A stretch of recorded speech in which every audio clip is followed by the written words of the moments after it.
Assalamualaikum warahmatullahi wabarakatuh. Selamat pagi. Semoga keberkahan dan kesejahteraan terlimpah untuk kita semua. Perkenalkan, saya Sudarmini, dosen program studi pendidikan Bahasa dan Sastra Indonesia S1, Fakultas Keguruan dan Ilmu Pendidikan, Universitas Ahmad Dahlan. Pada kesempatan ini, saya ingin memperkenalkan salah satu mata kuliah yang saya ampu, yaitu Sintaksis Bahasa Indonesia.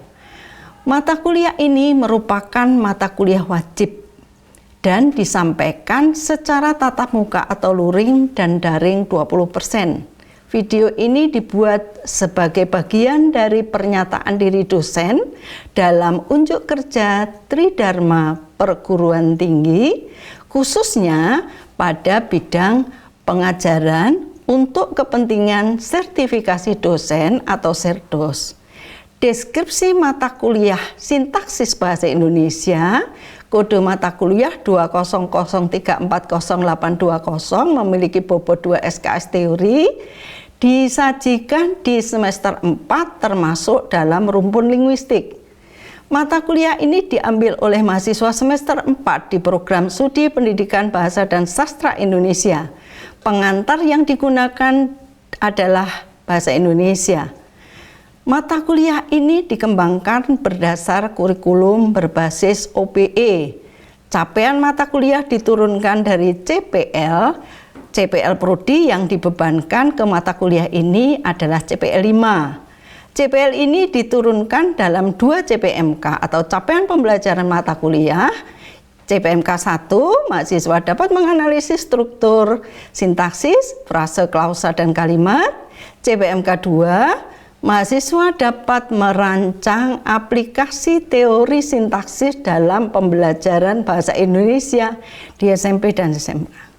CPMK 1 diturunkan lagi menjadi 2 sub CPMK dan CPMK 2 diturunkan menjadi 1 sub CPMK. Secara umum mata kuliah ini membekali mahasiswa tentang konsep dasar sintaksis atau tata kalimat dalam bahasa Indonesia yang meliputi pengantar, penggolongan kata, frase, klausa, dan kalimat, serta aplikasi teori sintaksis dalam pembelajaran di sekolah, yaitu SMP dan SMA. Topik bahasan utama hakikat sintaksis meliputi definisi lingkup, cakupan, dan kaitan sintaksis dengan bidang linguistik yang lain, serta penggolongan kata.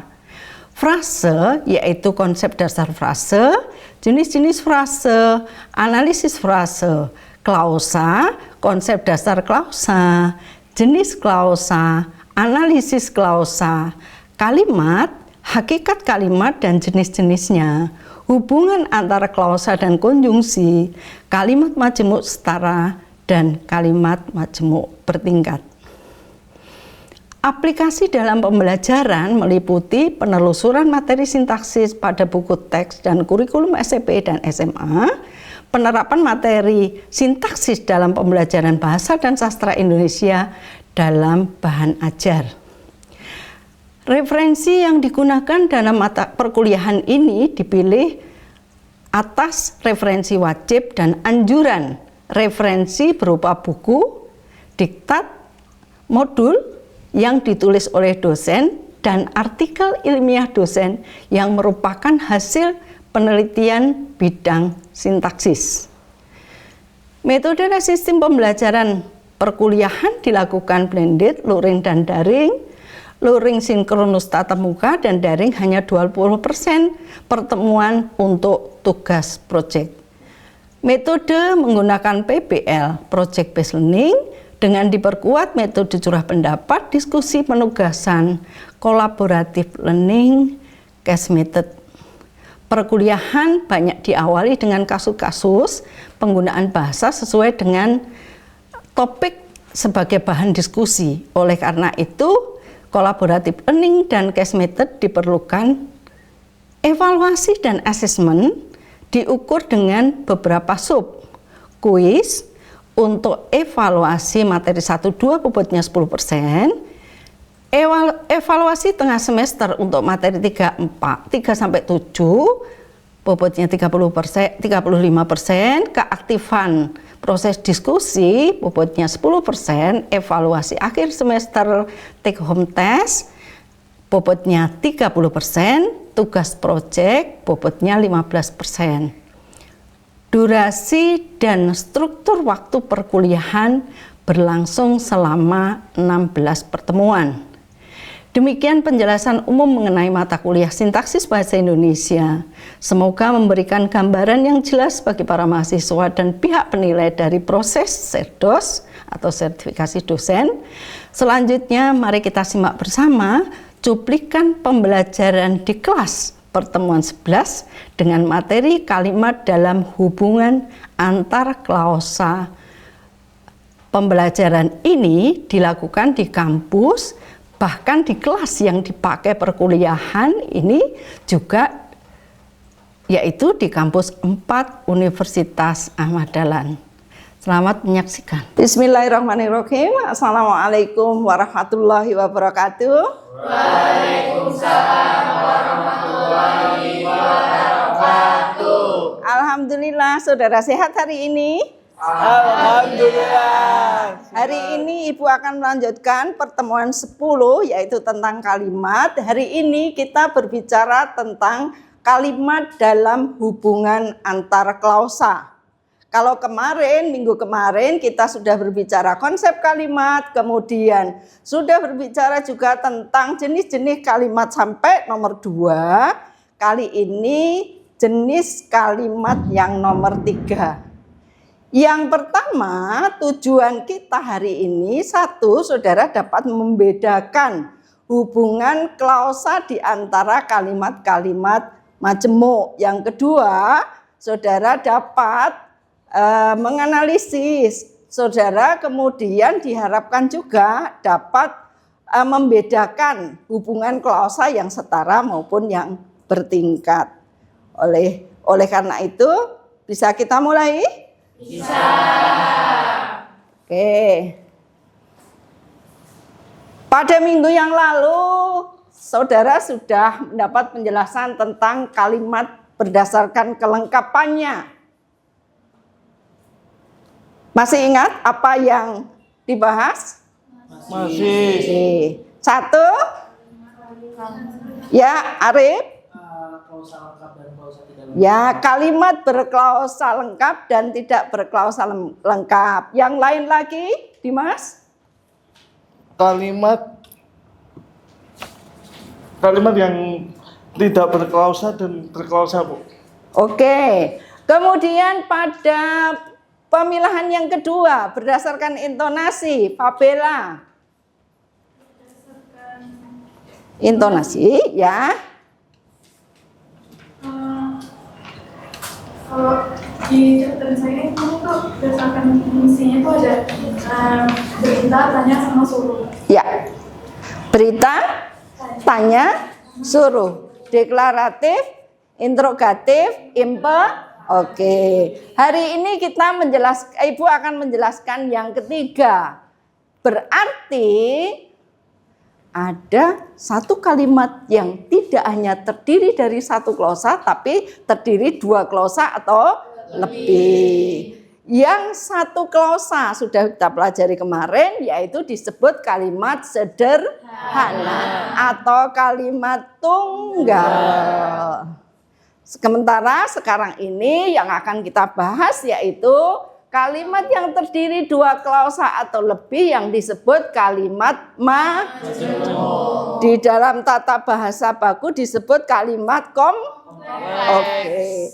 Maka, karena terdiri dari 2, seperti saudara kalau hanya ada 2 orang, artinya 2 orang itu pasti punya hubungan teman dan seterusnya begitu ya. Demikian juga kalimat. Maka di dalam teori Ramlan yang juga ditulis di dalam buku Ibu di modul kalimat, itu dijelaskan bahwa ada yang hubungannya setara dan ada yang hubungannya bertingkat. Dari kata setara dan bertingkat, siapa yang bisa menjelaskan apa maksudnya itu? Ya, apa maksudnya setara? Ya, April? Masing-masing berdiri setara, tidak saling mengganggu, tidak saling tidak saling bergantung. Kalau kalimat majemuk itu adalah kalimat yang klausa yang satu dan yang lain ada yang tergantung. Jadi semuanya tidak bebas, tapi ada yang tergantung. Kok menjadi tergantung dan tidak tergantungnya? Mari kita lihat. Pada kasus 1 perhatikan apa yang bisa saudara simpulkan dari kasus 1. Ini Ibu ambil dari ayat-ayat cinta. Cuplikan dari sana. Silakan. Apa yang Dimas silakan? Dari teks yang disajikan itu dapat disimpulkan bahwa teks itu terdiri hanya satu klausa, Ibu. Kalimat-kalimatnya terdiri kalimat yang hanya terdiri satu klausa, bukan teks itu terdiri dari satu klausa, kalimat-kalimatnya. Perhatikan kalimat 1. Perhatikan kalimat 1. Kutepis jauh-jauh pikiran yang hendak masuk. Ya, satu klausa ya, karena hanya ada pokoknya klausa apa? Subjek, predikat. Oke, berarti bagus. Kemudian yang kedua, perhatikan. Juga sama? Sama. Yang ketiga coba, apa komentar saudara terhadap kalimat yang ketiga?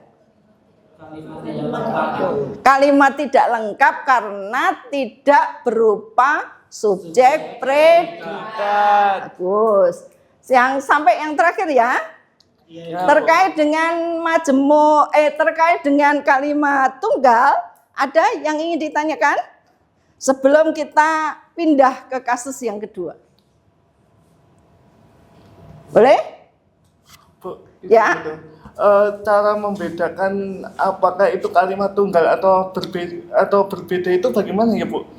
Kalimat tunggal dan kalimat majemuk. Ya. Kembali lagi ke tadi. Nah, kalau tunggal berarti terdiri satu. Kalau majemuk berarti? Nah, sudah, Dimas? Sudah, Bu. Oke. Jelas. Oke. Sekarang simpan yang ini, kita menuju kasus yang kedua.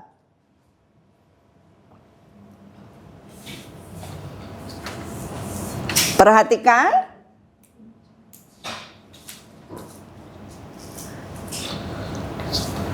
Perhatikan. Cukup? Bu. Oke. Apa komentar saudara tentang teks yang kedua? Kasus kita yang kedua. Ini diambil dari koran, dari harian Kompas. Silakan. Ya, Intan. Ya. Teks yang kedua ini berbeda dengan teks yang pertama karena ini ada 2 klausa dalam satu kalimat. Teks ini berbeda. Terdiri dari berapa kalimat? Salah satu kalimatnya, kita lihat kalimat yang pertama ya, mungkin ya. Itu berbeda dengan yang tadi. Ini terdiri dari 2 klausa. Saudara bisa mengenali klausa-klausanya? Bisa. Oke, kita tunda ya. Kemudian kalimat kedua coba. Sisi sini sekarang sisi yang utara, silakan.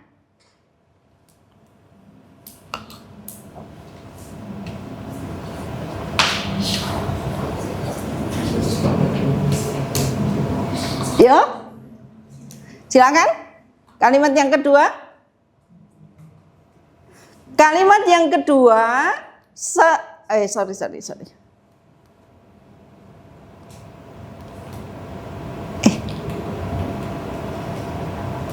Nah, kalimat yang kedua ini yang terdiri dari nih. Seseorang yang mengalami stres tidak dapat berpikir jernih karena otaknya kehabisan energi. Coba yang 11 ini mungkin. Oke, silakan. Terdapat konjungsi. Terdapat konjungsi, apa konjungsinya? Karena. Jadi ada yang di sebelah kiri konjungsi dan ada yang di sebelah kanan konjungsi. Konjungsi menandai apa? Ya? Induk kalimat dan anak kalimat. Konjungsi menandai batas antara induk dan anak.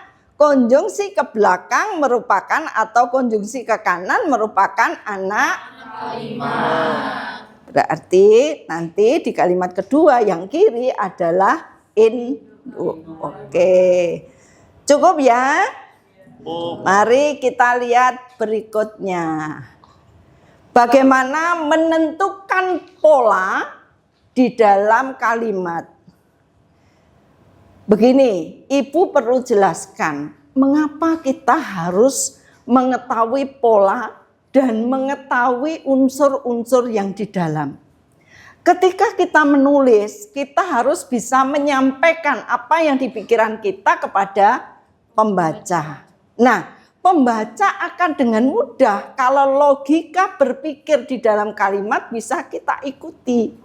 Misalnya, kalimat tidak harus pendek-pendek satu klausa, tapi klausa yang bisa dihubungkan itu menjadi lebih efektif jika dihubungkan sehingga muncullah apa yang namanya kalimat majemuk.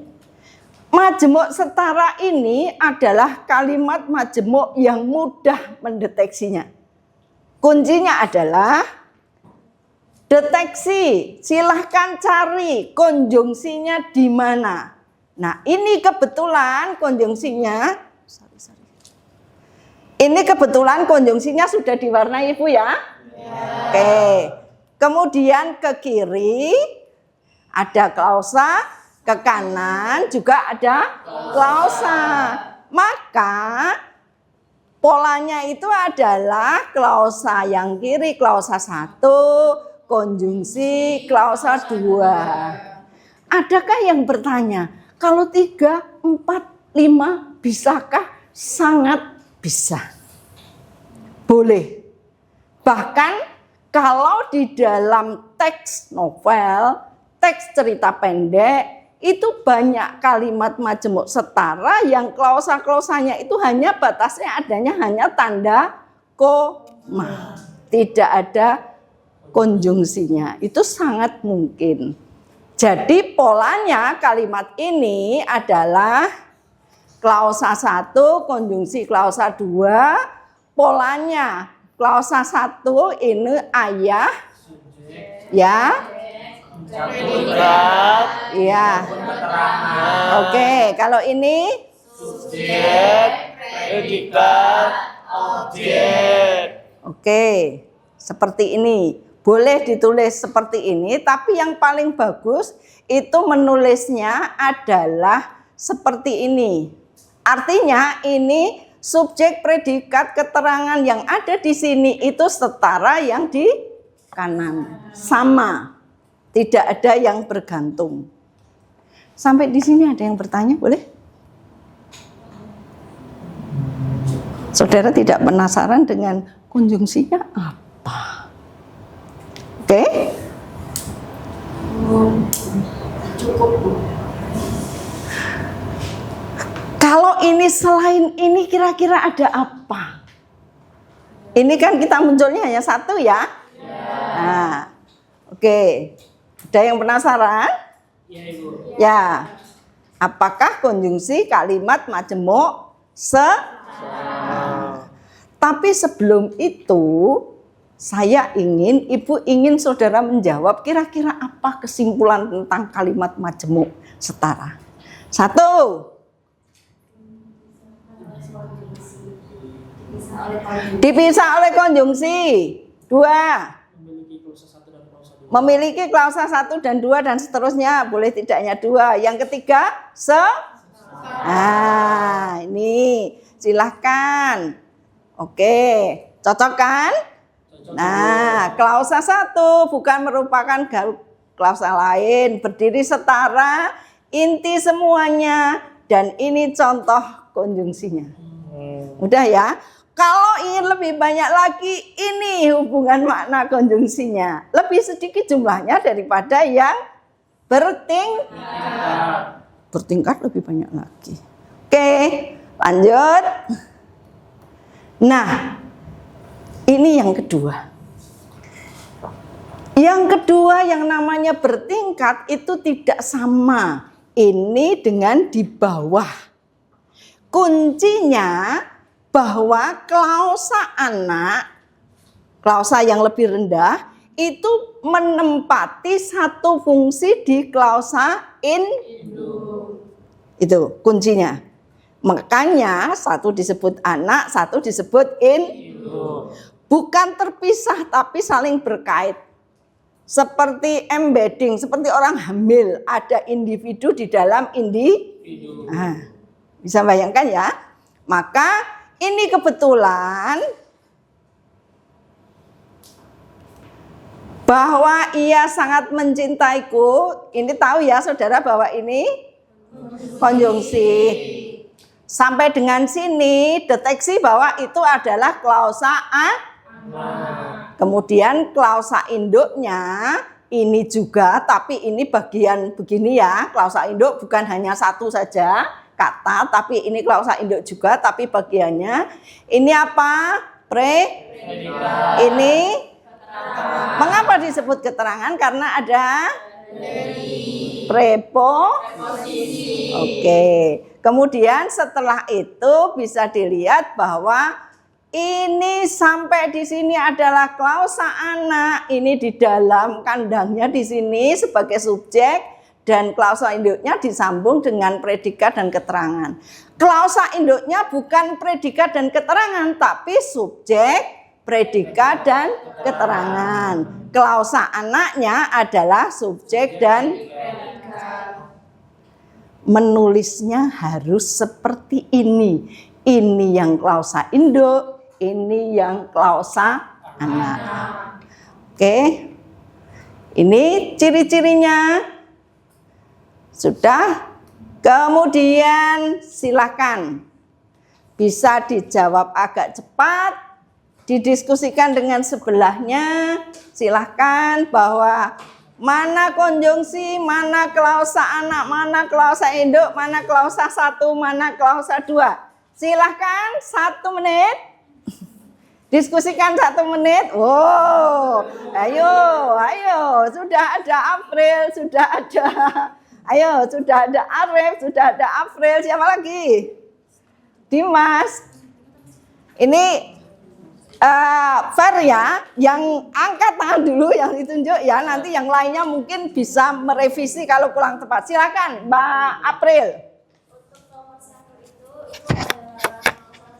adalah karena cuma dipisahkan oleh konjungsi dan. Jadi mendeteksinya ini berdasarkan Konjungsi. Apakah benar kita cari konjungsinya tadi mana? Nah, termasuk? Masuk. Oke, termasuk. Terus? Yang kedua, silakan. Silakan yang kedua. Yo, Dimas, dicoba Dimas. Kalimat di atas merupakan kalimat majmuk bertingkat, Ibu. Disebabkan ada konjungsi yang bertingkat, yakni karena yang kedua itu terdiri atas klausa induk dan klausa anak, gitu. Oke.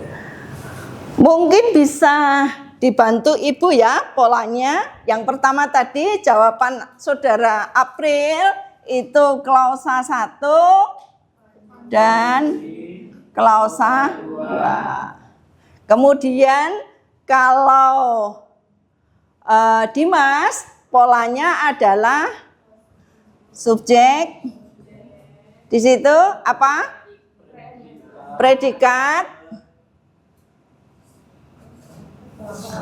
Pelengkap dulu. Pelengkap kemudian konjungsi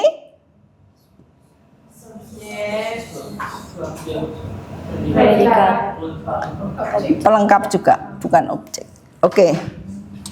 Sampai di sini ada yang bertanya?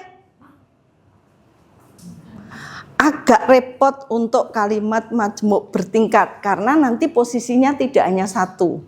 Bisa menempati objek, bisa menempati Ini contoh tadi adalah menempati apa? Fungsi subjek dan fungsi ini keterangan. Keterangan kan? Kalau yang tadi contohnya menempati fungsi subjek. Oke. Mungkin semakin jelas ya, saudara bisa membedakan, terutama konsepnya. Kamu paham 2 klausa dan 1 klausa bisa membedakan? Kamu bisa membedakan antara yang setara dan bertingkat? Yang bertingkat mungkin akan kita urai lagi pada pertemuan yang akan datang terkait dengan yang menempati fungsi objek dan pelengkap. Sebelumnya saudara bisa mengerjakan tugas ini nanti supaya apa? Supaya saudara lebih mantap lagi, besok kita diskusikan lagi terkait dengan ini. Ada yang bertanya? Ya. Untuk PPT-nya apakah akan dikirim ke grup? Oke, silahkan. Pasti kita kirim. Kami, Ibu akan mengirimkan. Yang lain? Ya. Saya itu terkadang bingung Bu, membedakan antara objek dan pelengkap itu bagaimana Ibu? Objek akan mengikuti predikat transitif. Transitif adalah verba yang bisa dipasifkan. Sementara kalau pelengkap mengikuti verba intransitif, yaitu verba yang tidak bisa dipasifkan. Saya ganti tanya, Mas. Menendang itu transitif atau intransitif? Transitif. Berarti belakangnya pasti objek. Misalnya belajar transitif atau intransitif? Intransitif. Nah, kalau saya belajar bahasa Indonesia berarti bahasa Indonesianya adalah pelengkap. Oke? Oke? Terima kasih saudara sudah berpartisipasi pembelajaran hari ini. Kerjakan sesuai dengan tugas yang diberikan pada saudara. Dan insya Allah kita ketemu yang akan datang dengan pembahasan lanjutan dari kalimat majmuk setara dengan klausa yang berbeda. Terima kasih. Assalamualaikum warahmatullahi wabarakatuh. Waalaikumsalam warahmatullahi wabarakatuh. Terima kasih Bu.